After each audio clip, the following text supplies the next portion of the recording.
education, and other concerns regarding the reproductive body, past abortion or contraceptive rights, women of color have now communicate further issues through the reproductive justice framework, which I highlight here. Issues such as the environment, food justice, immigration, language barriers all intersect with the reproductive body, life stability, and overall well-being of the woman and her in her community. Women of color convey that these social issues should be addressed because they affect the capabilities of motherhood. And here I have Latino women and Native American women, and although these are only two ethnic groups, there are many more groups to explore. After acknowledging the ways in which the media affects my own body image, I began to wonder the ways in which the media affects other young girls and women. Because of this, I began my research, and through my research, I found that young girls are affected globally, while college-age women girls are affected not only in the way that they view their own bodies, but the way in which they view older women and the effects of getting older. I also found a lot of research around diet shaming and the way in which this affects women. My project is called A Class Act, Transnational Women's Organizations. Despite the lack of political representation during the war, the women of this era organized women's organizations and came together to oppose the war. The role of class was very important within these organizations as it influenced political and social agendas, and women of this era were extremely groundbreaking as they brought about important social policies and innovation. My project is about Latinos in film and television and American representation, and I'm focusing on mainstream actresses, some from the 20s, some from contemporary times and today, and also I do an analysis of a show called Jane the Virgin and an actress of Basically, what I want to explore and figure out, what I wanted to explore and figure out was whether Latinas are still being represented in stereotypical and untrue ways, or whether they're starting to portray more genuine and deep characters that are starting to reflect actual Latinas today. I think it's very important because I, as a Latina, want to be represented well in media, and although media sometimes can't be very true or correct, I still want to see a positive portrayal because other Latinas will look up to that, and I think it's important for us to look at a positive portrayal of Latinas. Okay, so for my project, I decided to compare how dating in the UK and the US differ or are similar.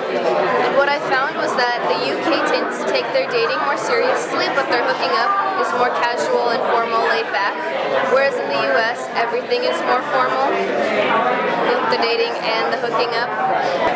I focus on French cuisine, focused on certain individuals from the late 18th century to today, and certain people that stuck out, Julia Child, Ferran Adria, and Polanski. I chose certain individuals because they seem to have a specific style and technique that I wanted to see about, and how their flavors and classic style made a name for themselves. I went into even the Spanish chef because he sort of went in styles that were different from that classic technique.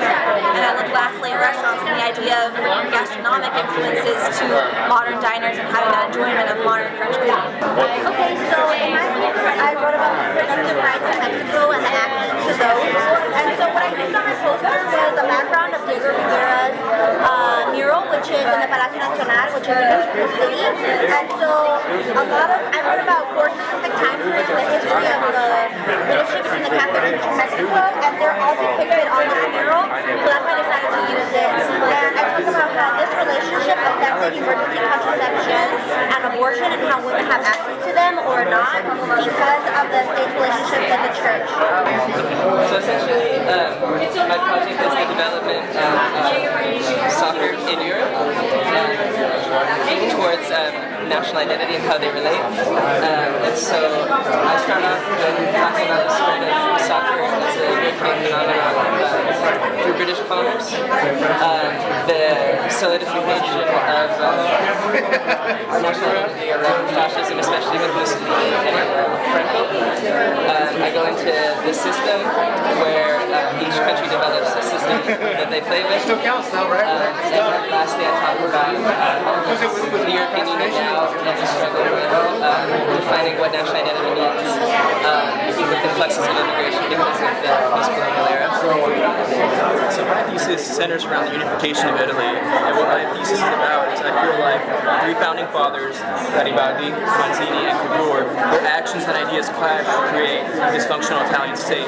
I feel like this state was not able to mend the differences that existed throughout Italy. The last time Italy was unified before 1861 was the 5th century AD under the Romans, and each little area was divided. It was divided into a province with its own language, culture, social structure. It was very different, and these guys all had their own different ideas on what the state should be. They clashed and created a dysfunctional state that couldn't mend these differences. It couldn't create a national Italian identity, and to this day that problem exists. And my main argument is that a federalist state would have been better for Italy. I feel like a federalist state would have allowed each little region to maintain some autonomy, some local identity, and that way the national identity and the regional identity they wouldn't combat each other, and both of them could coexist peacefully and create a more functional Italian state.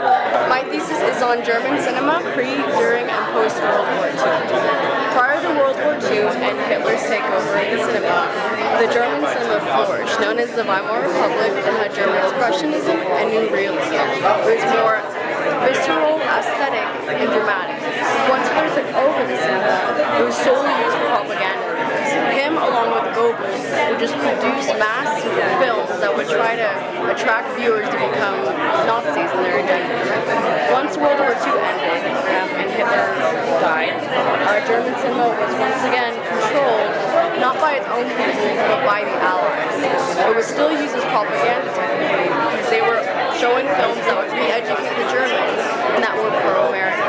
It was not until the 1960s that German cinema began its own again, which is known as music. So my thesis is called Unveiling Islamophobia in the Movement, and I want to describe Islamic discrimination in France, and I want to use movies to showcase that. So I picked 4 different topics, and each film basically describes each topic. So the subject of my thesis is the cultural stigmatization of hip-hop in Japan. I argue that this happens in 2 distinct ways. First, through the cognitive relation and visual stigma of the Japanese hip-hop image, through its connection to the American hip-hop gangster and emulation of that physical style. Second, I argue that it's a conflict of national identity in lieu of the 1990s collapse, or rather downturn of the Japanese economy. This really destabilizes the economic base, really hegemonic identity of Japan, and allows a way for hip-hop to go in. Lastly, we analyze the reaffirmation of the salary and hegemonic power in Japan through forms of anime and manga, or rather soft power. Really, in this section, we talk about Japanese hip-hop, seeing how it's negative on the Japanese identity and society as a whole. That's my project pretty much. In my paper, I discussed the trafficking of Eastern European women to Italy to be hired as sex workers.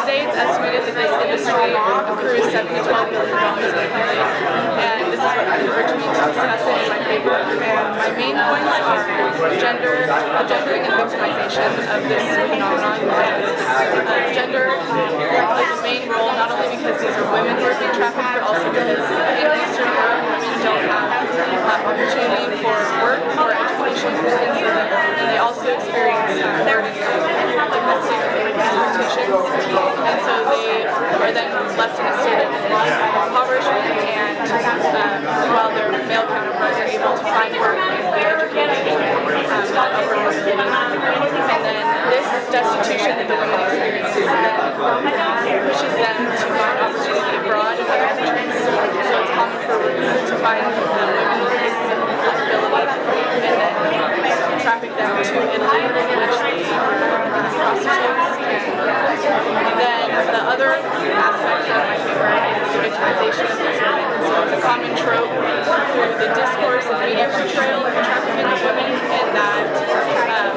women are seen homogenized as one group of poor and innocent young girls who are trafficked by malevolent men, in which case they are all thought of as one group, and the different processes and experiences by each woman are not taken into account, which I aim to illuminate in my paper. At the turn of the 20th century, Argentina had the second largest immigrant population in the world, following only the United States. This led Argentina to growth that it had never witnessed before, and made it one of the wealthiest countries in the world. As the 10th largest economy and the second largest export economy, all due to agriculture, Argentina should be a wealthy country in today's world. Sadly, they're not, and they've had some of the largest economic turmoil witnessed by anyone in the world. This is due to three different groups that have dominated Argentina in all of its policies. The first group is the landed elites, 2,000 families who own all 510 kilometers of Argentina's land. Next is the province of Buenos Aires. Roughly half the population owns the other half, and there's no exception. The final is Western Europe and the United States, who own 75% of Argentina's industry.